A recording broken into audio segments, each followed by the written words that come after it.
लश्कर की ट्रेनिंग क्या है, लश्कर का प्लान। एक एक्सक्लूसिव वीडियो एनडीटीवी के पास हाथ लगा है कि लश्कर आतंकियों को कैसे तैरने की ट्रेनिंग दे रहा है। ये देख रहे हैं, पानी के बीच आतंकी ट्रेनिंग ले रहे हैं तैरने की।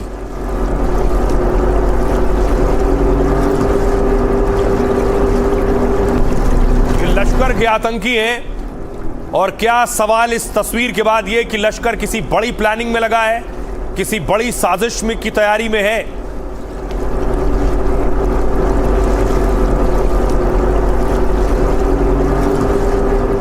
और इनको ट्रेनिंग देने वाला कमांडर, उसकी तस्वीर भी सामने आई है जो भाषण दे रहा है वहां आतंकियों के बीच। आपको बताइए, हालात बहुत अच्छे आ रहे हैं इंशाल्लाह। आइंदा आने वाला जो वक्त है, आपने ये पानी की तैयारी की है। आपको बताइए, हमारे पानी का मसला क्या है कि पीछे इंडिया बैठा है और आप माशाल्लाह सुन रहे हैं हमारे वजीर और इन सब ने क्या कहा है, तुम्हारा पानी बंद करेगा, हम उसकी सांस बंद कर देंगे। इस साल 2026 में, मेरी बात सुन लें, 2026 में ना पानी के मसले पे कुछ हो जाना है, ठीक है। इंशाल्लाह अल्लाह ताला ना बहुत ही हमें आजादियां, गलबे, फतूहात देगा इंशाल्लाह ताला। मैं आपको ये कह रहा हूं, तो तैयारी जरूरी है कि नहीं है। तो आतंकी ये खुद अपनी जुबान से कह रहा है कि वो बड़ी तैयारी में लगा हुआ है। इस वीडियो के बारे में जो मिली, आतंकी संगठन लश्कर तैयबा भारत के खिलाफ साजिश में जुटा है। लश्कर की ट्रेनिंग का ये वीडियो है। मोस्ट वांटेड आतंकी राणा मोहम्मद अशफाक ट्रेनिंग दे रहा है। आतंकी राणा मोहम्मद अशफाक खुद स्विमिंग पूल में उतरकर तैराकी कर रहा है। सूत्रों के मुताबिक उसके नेतृत्व में आतंकियों को तैराकी सिखाई जा रही ताकि वो पानी के रास्ते आने जाने की कठिन परिस्थितियों से निकलने के लिए तैयार हो सके। लश्कर आतंकियों को एआई से लेकर साइबर युद्ध की ट्रेनिंग दे रहा है। वीडियो में आतंकियों को मंगला डैम में पानी की ट्रेनिंग भी लेते देखा गया। मंगला डैम का नाम पहले भी कई बार चर्चा में आ चुका है। अगर आपको याद हो, 26/11 मुंबई आतंकी हमले में शामिल अजमल कसाब की भी यही ट्रेनिंग हुई थी। आतंकी हमले में शामिल दूसरे आतंकियों को भी तब यहां ट्रेनिंग दी गई थी। कई रिपोर्ट के मुताबिक उनकी ट्रेनिंग का एक हिस्सा मंगला डैम में हुआ था। यहां समुद्री रास्ते से घुसपैठ, पानी के जरिए लक्ष्य तक पहुंचने की ट्रेनिंग दी जाती है। ट्रेनिंग के इस वीडियो पर सुरक्षा एजेंसियों की भी नजर है। ट्रेनिंग का मकसद प्रशिक्षित आतंकियों की एक टीम तैयार करना जो किसी भी तरह के नापाक मिशन को अंजाम दे सके। इसके साथ ही लश्कर अब महिलाओं को भी ट्रेनिंग दे रहा है। स्किल डेवलपमेंट के नाम पर आर्टिफिशियल इंटेलिजेंस की ट्रेनिंग दी जा रही है। आतंकी राणा मोहम्मद अशफाक ने कहा था, दुश्मन तकनीक के मामले में काफी आगे, इसलिए मुजाहिदों को भी आधुनिक तकनीक सीखनी होगी। सुनिए जरा आतंकी को क्या कह रहा है। आपने कश्मीर को आज तक देखा नहीं और कश्मीर के बारे में आप बात कर रहे हैं, और इसकी बुनियाद पर अपने आप को समझना कि अब हमें शऊर आ गया है, अब हमारे अंदर इल्म आ गया है। ये प्रीमेच्योर डिजीज है, शायद जिसका जो मुझे लाहक हो चुकी है, मैं इसको सफर कर रहा हूं। इसका इलाज होना चाहिए बीमारी का, ना कि उसको जनाब एक थिंकर बनाकर पूरी कौम का जो बेड़ा गर्क कर रहा है और पूरी कौम को गलत रास्ते के ऊपर लेकर आ रहा है। मैं समझता हूं कि सोशल मीडिया के अंदर हमारा किरदार इंतहाई जिम्मेदार पाकिस्तानी का किरदार होना चाहिए। जब तक सांस रहेगी इंशाल्लाह इस मुल्क की खिदमत करेंगे इंशाल्लाह। और जितना हो सका यूथ को, अभी अल्हम्दुलिल्लाह शोभा हमारा यूथ है, तो जितना हो सका यूथ को बसराहियत बनाएंगे इंशाल्लाह। एक जज्बा मिला है कि इंशाल्लाह इनकी टीम के साथ मिलके हमें भी यूथ के लिए काम करना है और हम भी इंशाल्लाह इसी तरह अपने वतन अजीज पाकिस्तान के लिए कुछ बड़ा करके जाएंगे। तो हाफिज सईद ये साजिश रच रहा है और हाफिज के खिलाफ भारत में गैर जमानती वारंट इशू है।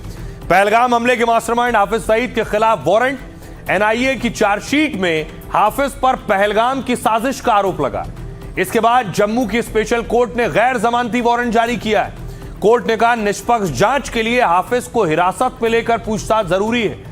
एनआईए ने पहलगाम हमले को लेकर सप्लीमेंट्री चार्जशीट दाखिल की है और बैसरन घाटी में हुए आतंकी हमले की साजिश हाफिज सईद ने रची थी। एनआईए ने हाफिज पर भारत के खिलाफ जंग छेड़ने का आरोप लगाया। आतंकवादियों ने पहलगाम में धर्म पूछकर लोगों की हत्या की। पहलगाम में आतंकी हमले में 26 टूरिस्ट मारे गए। इसके बाद भारत ने पाकिस्तान और पीओके में हमला किया। पहलगाम हमले में शामिल 3 आतंकी अब तक ढेर कर दिए गए। आतंकियों का हैंडलर सैफुल्ला उर्फ लंगड़ा अभी जिंदा है। एजेंसियों ने उस पर 10 लाख का इनाम घोषित किया है। एनआईए ने हाफिज पर भारत के खिलाफ जंग छिड़ने का आरोप लगाया है। 26/11 हमले का मास्टरमाइंड भी हाफिज सईद है। आइए सुनवाता हूं आपको, सुनिए जरा डिफेंस एक्सपर्ट क्या कह रहे हैं इसमें। अब ये जो वारंट है ये गवर्नमेंट ऑफ इंडिया को अब जो है देना पड़ेंगे, इंटरपोल वगैरह को वहाँ से रेड कॉर्नर नोटिस निकालेंगे ताकि हाफिज सईद को पकड़ के यहाँ पे लाया जाए। पर ये ऐसे होगा नहीं, क्योंकि पाकिस्तान ने हमेशा डिनाई किया है कि जनाब ये हमारे इधर तो है ही नहीं। अब दुनिया को पता लग गया है कि भाई जब कोर्ट्स ने जब संज्ञान ले लिया है, इसका मतलब कुछ ना कुछ तथ्य जो हिंदुस्तान बताता है इन लोगों के बारे में बिल्कुल सही है। और अब जो बाकी वर्ल्ड ओपिनियन भी जो है वो पाकिस्तान और ये जो टेररिस्ट हैं उनके खिलाफ।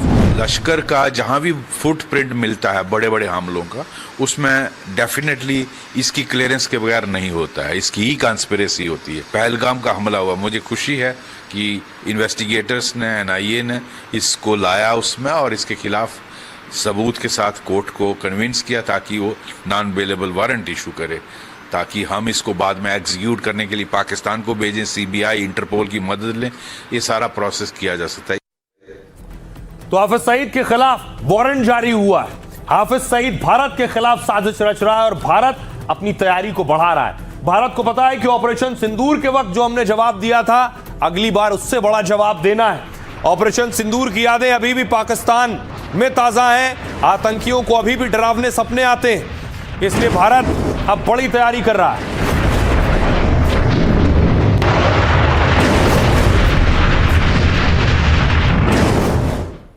देखिए जरा दुश्मनों से, खासतौर से पाकिस्तान जैसे दुश्मनों से निपटने के लिए भारत की तैयारी क्या है। ऑपरेशन सिंदूर के बाद भारत ने रिकॉर्ड डिफेंस डील किए।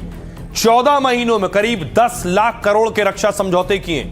इस डील का मकसद लंबी जंग के लिए तैयार रहना है। सेना अब सीमित जवाबी कार्रवाई की तैयारी नहीं कर रही है, बल्कि लंबी और कई मोर्चे पर एक साथ जंग की तैयारी में जुटी है। अगर एक साथ जंग के कई मोर्चे खुल जाएं, उस स्थिति के लिए भारत अब तैयारी में जुटा है। डिफेंस काउंसिल ने हाल में 55 प्रस्तावों को मंजूरी दी है। इन प्रस्तावों पर करीब 10 लाख करोड़ रुपए खर्च होंगे। सारी रकम एक साथ खर्च नहीं होगी, बल्कि कई साल में अलग अलग सौदों पर यह खर्च होंगे। ऑपरेशन सिंदूर के बाद ब्रह्मोस, आकाश और नेत्र की डिमांड बढ़ गई है। करीब 21,000 करोड़ रुपए से ज्यादा के निर्यात की डील भारत ने की। ब्रह्मोस के लिए फिलीपींस, वियतनाम के साथ, इंडोनेशिया के साथ डील हुई है। आकाश मिसाइल सिस्टम के लिए आर्मेनिया से 6,100 करोड़ रुपए की डील हुई है। भारत अब 100 से अधिक देशों को रक्षा उपकरण निर्यात करता है। इनमें अमेरिका, फ्रांस और आर्मेनिया प्रमुख हैं। सुनिए जरा, भारत बड़ी तैयारी कर रहा है। उसे पता है कि पड़ोस में चीन, पाकिस्तान जैसे देश हैं। सुनिए डिफेंस एक्सपर्ट क्या कह रहे हैं। कोई भी देश जो है अपना डिफेंस इक्विपमेंट एक्सपोर्ट करता है तो उसकी डिफेंस इंडस्ट्री बहुत बढ़ जाती है। आप इजराइल की बात देखिए, इजराइल की डिफेंस इंडस्ट्री इसलिए नहीं बढ़ी है क्योंकि वो इस्तेमाल कर रहे हैं, उनकी इंडस्ट्री बढ़ी है क्योंकि वो एक्सपोर्ट कर रहे हैं। भारत के पास स्केल है और जब हम इस प्रकार के हथियार, क्योंकि ये बड़े रिस्ट्रिक्टेड होते हैं, ये नहीं कि भाई जिस प्रकार से आप राइफल्स खरीद रहे हैं आप मिसाइल्स खरीद सकते हैं। मिसाइल्स एक बहुत महंगा सौदा है, लेकिन जैसे ही आप इनकी सेल बढ़ जाती है तो या बाकी दूसरों देशों के साथ जाती है तो आपका डिफेंस जो इकोसिस्टम है भारत के अंदर, इसके ऊपर भी बहुत फ़र्क पड़ता है। और इसका स्पिन ऑफ इफेक्ट भी होता है क्योंकि जो आपके SMEs है जो इनको सपोर्ट करती है वो भी बढ़ जाएंगी और हमारा डिफेंस इंडस्ट्रियल बेस दिन ब दिन मजबूत होता जाएगा। कि हिंदुस्तान ने बहुत सोच समझकर ये फैसला लिया है इंडोनेशिया को। ये इसके अलावा 2 और देश है जो हमसे ब्रह्मोस खरीदने की कोशिश कर रहे हैं, ब्राज़ील और चिली। ये दोनों फ्रेंडली नेशंस हैं और हिंदुस्तान जो है बहुत बड़े पैमाने पर इनको देगा। एक ब्रह्मोस की मिसाइल की कीमत 32 करोड़ है। ऐसे में हिंदुस्तान को बहुत ज़्यादा उछाल मिलेगा। हमारे यहाँ जॉब्स क्रिएट होंगी, हमारे MSME को, स्मॉल सेल इंडस्ट्री को काफ़ी उछाल मिलेगा। तो आप सुन रहे थे एक्सपर्ट्स को कि भारत क्या तैयारी कर रहा है। आपको बताता हूं भारत की एक और बड़ी तैयारी कि दुश्मनों पर नजर भी रखनी है। तैयारी यह है कि भारत आसमान में पहला जासूसी कवच बनाने की तैयारी में। यह है जासूसी कवच। 20 किलोमीटर की ऊंचाई तक यह दुश्मन पर नजर रखेगा, निगरानी और खुफिया जानकारी जुटाने में सक्षम होगा। और खास बात यह है कि यह भारत का एयरशिप पूरी तरह स्वदेशी है। इस पर करीब 15,000 करोड़ रुपए का खर्च आएगा, लगभग ऐसा ही दिखता है। और इस प्रोजेक्ट को रक्षा परिषद की मंजूरी मिल चुकी है। ये एयरशिप महीनों तक लगातार निगरानी करता रहेगा। इसमें ऑप्टिकल सेंसर, रडार और इलेक्ट्रॉनिक इंटेलिजेंस सिस्टम लगे होंगे, जिससे दुश्मन की गतिविधियों पर नजर रखने में मदद मिलेगी। डीआरडीओ पहले ही इस तकनीक पर काम कर चुका है। 2025 में एमपी में 17 किलोमीटर ऊंचाई तक एयरशिप को उड़ाया गया था। यह थी भारत की तैयारी कि न सिर्फ दुश्मन को जवाब भी देना है, बल्कि दुश्मन पर नजर रखनी उसकी हर हरकत पर। खबरों में आगे बढ़ते हैं। आज की एक और खबर है कि कैसे एक डॉन के और गैंगस्टर के घर पर कोई बुलडोजर चला गया। गैंगस्टर रोहित गोदारा के घर पर चल गया बुलडोजर। आपने देखा होगा, इससे पहले सामान्य तौर पर अथॉरिटी जाती है, बुलडोजर चलाती है। एक तस्वीर आई है यूपी के संभल से। संभल में अवैध ईदगाह पर बुलडोजर चला है। दावा है कि जमीन पर कब्जा कर यह निर्माण किया गया था।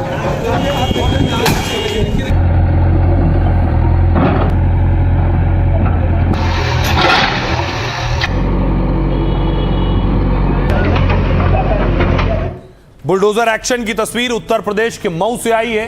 यूपी के मऊ में भी अवैध निर्माण पर बुलडोजर चला।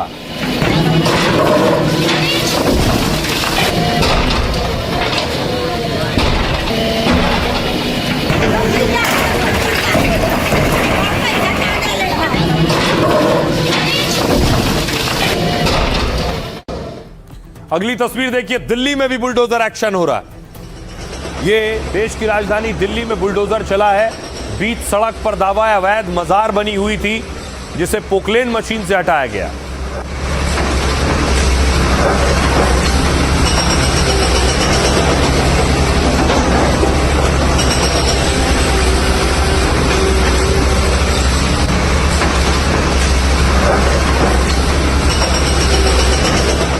लेकिन दूसरी तरफ देखिए जरा, लॉरेंस के करीबी रहे रोहित गोदारा के घर पर बुलडोजर चल गया। गैंगस्टर के घर पर को बुलडोजर से ढहा दिया गया।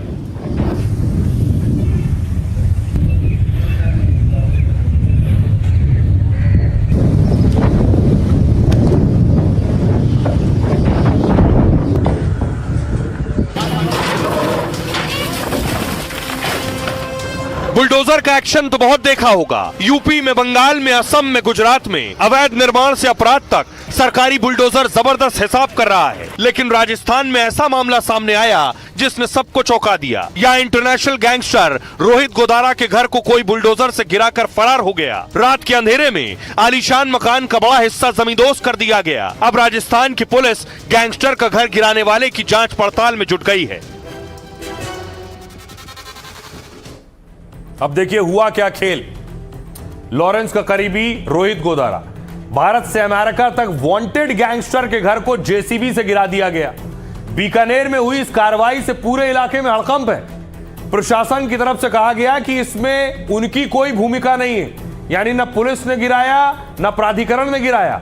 राजस्थान पुलिस अब यह जांच कर रही है कि गोदारा का घर आखिर किसने गिरा दिया बुलडोजर लाकर। दरअसल गोदारा बीकानेर का रहने वाला है, यहां उसका पुश्तैनी घर है। हालांकि घर में कोई नहीं रहता क्योंकि उसके माता पिता जेल में बंद हैं। इस साल मई में एक फिरौती के मामले में उन्हें गिरफ्तार किया गया था। साल 2022 में फर्जी पासपोर्ट पर गोदारा भारत छोड़कर फरार हुआ। अभी वो अमेरिका में रहकर गैंग के लिए हत्या, रंगदारी जैसे अपराध कर रहा है। अमेरिकी एजेंसी FBI ने उसका नाम निज्जर हत्याकांड से जुड़े मामले में दर्ज किया। साल 2023 में कनाडा के गुरुद्वारे के बाहर निज्जर की हत्या की गई और इस हत्याकांड को लेकर भारत और कनाडा के बीच काफी तल्खी सामने आई थी। अमेरिका ने इस हत्याकांड को लेकर उसका नाम वांटेड लिस्ट में दर्ज किया है। फिलहाल इस इंटरनेशनल गैंगस्टर का घर राजस्थान में किसी ने जमींदोज कर दिया है। पुलिस इसकी जांच कर रही है। भाई खबरों में आगे बढ़ते हैं। आज की एक और बड़ी खबर है और आपको लिए चलता हूं बाढ़ बारिश का कैसे पूरी दुनिया पर असर हो रहा है, कैसे बाढ़ बारिश ग्लोबल कर रही है। दुनिया के अलग अलग राज्यों से, देशों से तस्वीरें सामने आ रही हैं। चीन की तस्वीर देखिए। चीन में देखिए एरियल व्यू है, आसमान से देखिए जरा, चारों तरफ पानी पानी नजर आ रहा है, घर डूबे हुए हैं।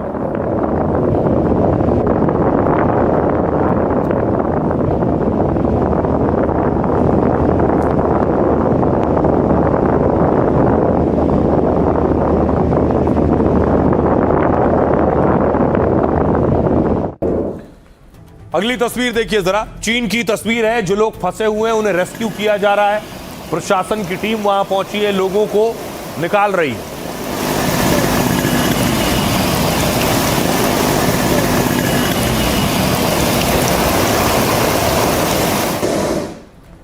आपको नेपाल लिए चलता हूं। नेपाल में भी लगातार बारिश से देखिए जरा बाढ़ के हालात हैं। एक ढांचा किनारे बना है जो पूरा पानी में बह गया।